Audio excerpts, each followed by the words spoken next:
everyone, I hope you're all doing well. Today we're going to talk about Gay-Lussac's law, which relates temperature and pressure. So in this law, again, because we have temperature, we're going to use the Kelvin scale. And this is kind of similar to the previous law we talked about, where temperature is proportional to volume, because temperature is also proportional to pressure, as long as we have a constant volume and amount of gas. So in this law, if we look off to the right, let's say the amount of the gas stays the same, so we have 6 particles there. And let's say initially our temperature is 200 Kelvin and our pressure is 1 atmosphere. Now let's say we double the temperature to 400 Kelvin. That means the pressure is also going to double to 2 atmospheres. And this kind of makes sense. So again, we're keeping the volume constant. So that movable piston is just staying in the same place. So maybe we secured it to something so it wouldn't move. We're also keeping the amount of the gas the same. So really what's happening here is that when we increase the temperature of the gas, we're also increasing the energy of the gas. So remember, kinetic energy is proportional to temperature. So as we increase the energy of the gas, those particles are going to hit the walls more often. They're going to hit each other more often. This is going to increase the pressure that they're exerting. So if the temperature doubles, the pressure will double. But if the temperature decreases, then the pressure will decrease as well. So our equation for this particular law looks a lot like the last equation we went over, but instead of volume, we're looking at pressure.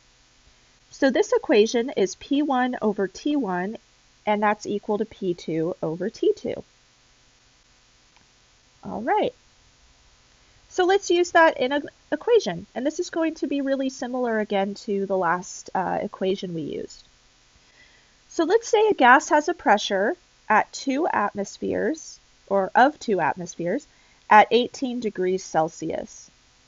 What is the new pressure when the temperature is 62 degrees Celsius? And we're assuming we have a constant volume and a constant amount of gas. Okay, so again, as always, let's write down what we're given. So we're given an initial pressure, P1, and that's 2 atmospheres. We're also given an initial temperature, which is 18 degrees Celsius. And then we're given a final temperature of 62 degrees Celsius. And then we don't know what the new pressure is. Okay, so again, remember, we have to convert all of our temperatures to Kelvin because that's our positive temperature scale. So let's just add 273 to our temperature values. Okay, so we get 294 Kelvin for T1. And T2, I'm going to have to use a calculator. I haven't had enough coffee to do this in my head. Okay, we get 335. You know, I've taken a lot of math classes, but doing simple addition in my head it fails me sometimes. Okay, so those are our new temperatures in Kelvin. So now we're just going to plug this into our Gay-Lussac's law. So we have P1 over T1 is equal to P2 over T2. I'm going to use a different color here for the actual calculation. Okay, so we've got 2 atmospheres over 294 Kelvin, and that's equal to P... Whoa! Didn't mean to do that. All right, let's see. Let's try that again. That's equal to P2 over T2, 335 Kelvin. All right, so similar to how we rearranged our last equation, Charles's law, we're going to multiply both sides by T2 so we can isolate P2.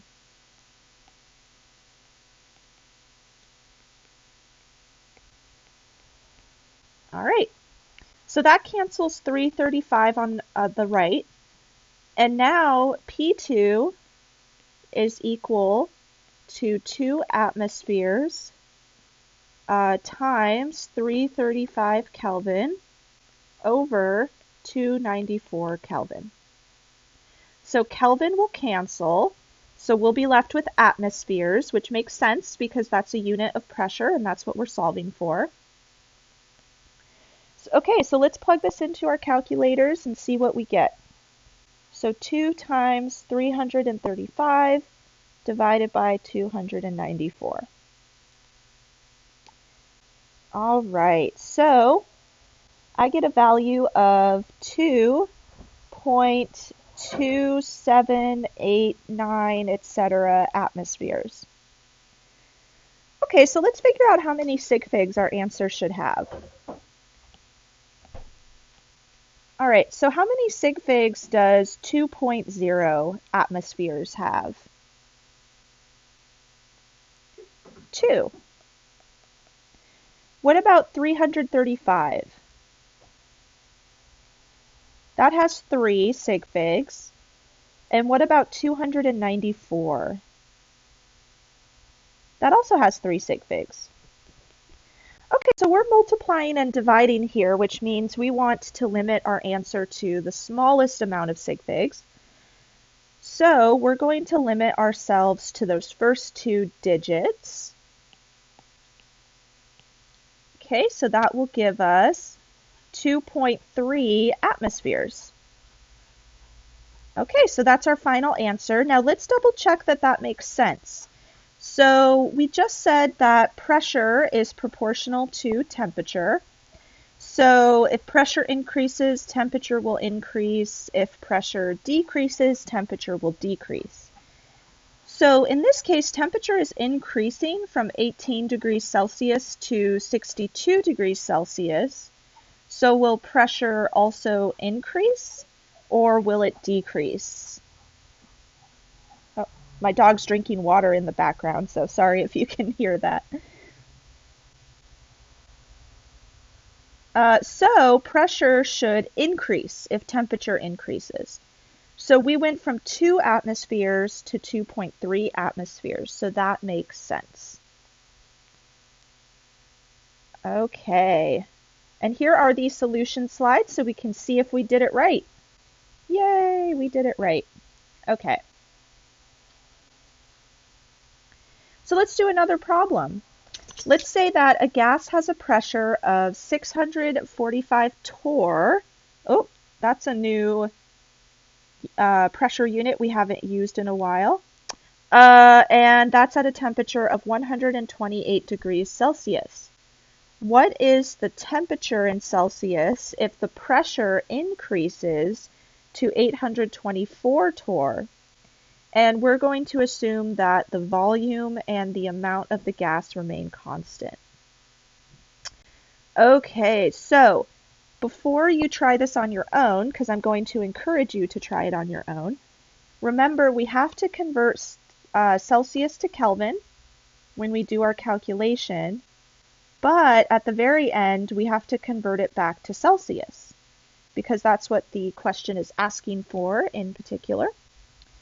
Now torr, remember 1 torr is equal to 1 millimeter of mercury.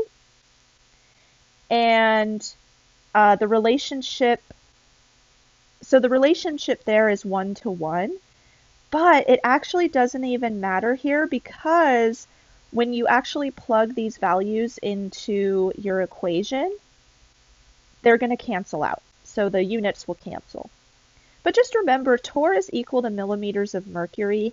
And 1 atmosphere is equal to 760 millimeters of mercury. So just something to remember for other problems, but not this one. All right, so feel free to try this on your own, and then when you unpause the video, we'll go over it together.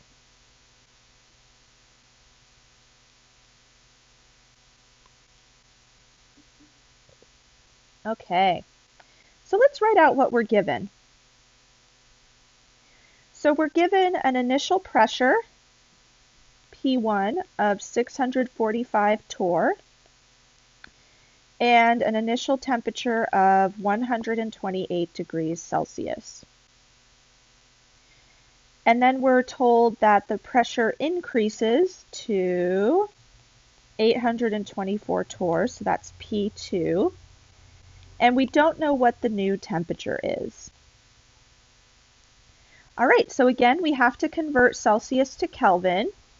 So I'm going to add 273 to my temperature there.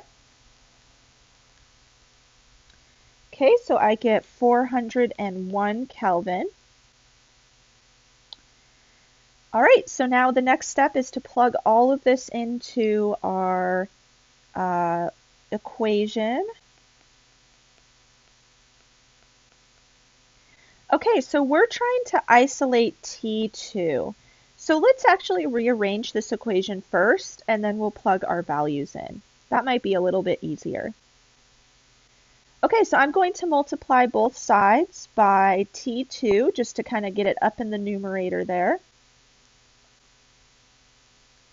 Okay, so now we have T2 times P1 over T1 is equal to P2. And then I'm going to multiply both sides by the reciprocal of our fraction here. So I'm going to multiply by T1 over P1.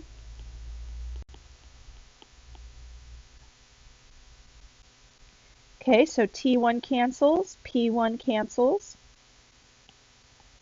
So then we get that T2 is equal to P2 times T1 over P1. Okay. And again, if you have a different way of figuring this out, that's totally fine. This is just how I do it. I was taught how to do this a very long time ago, so things might have changed since I was in school. So no worries if you have a different way of figuring this out. Okay, so now I'm going to make some room. And we're just going to plug in all of those values. So T2 is equal to our second pressure, 824 torr, times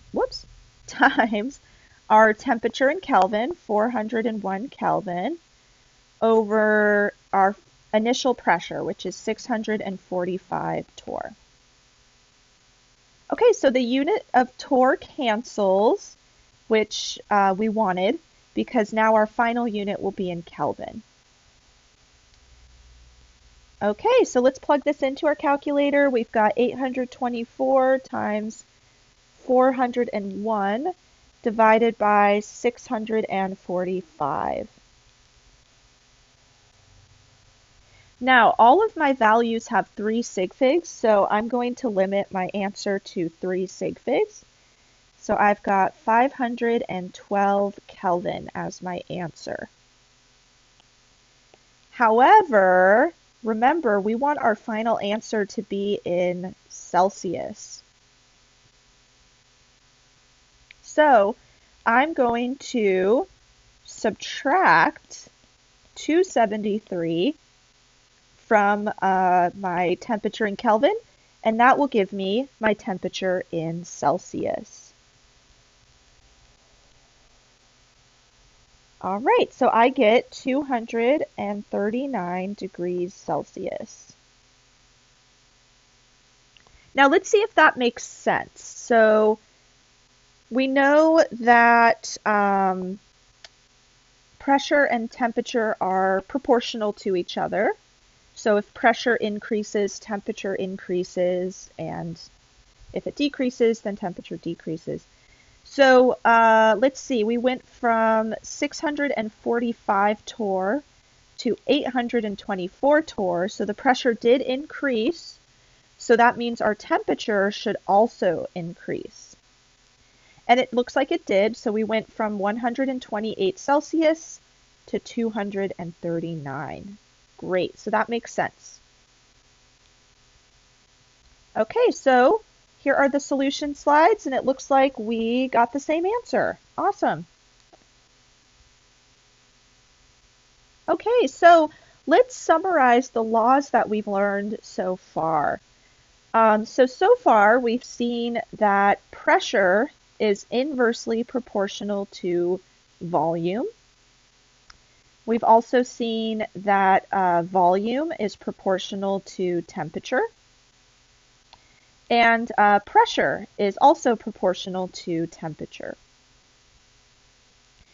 So for the first relationship, this was Boyle's law. But again, you don't have to remember the names of the laws. And in fact, on a quiz or a test, I would give you these equations so that you'd have them handy. Now, when you go to general chemistry, you might have to memorize these. It depends on your professor. But for this class, I'll give you these relationships. Okay, so our law here is, or our equation is P1V1 equals P2V2. The second relationship was Charles's law. Charles's. And this was V1 over T1 equals V2 over T2. And then our last law was Gay-Lussac's law. Oops.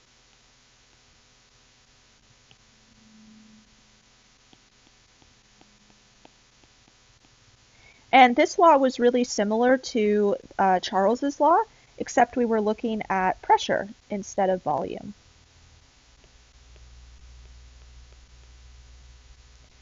Okay, so those are the three laws that we've gone over so far.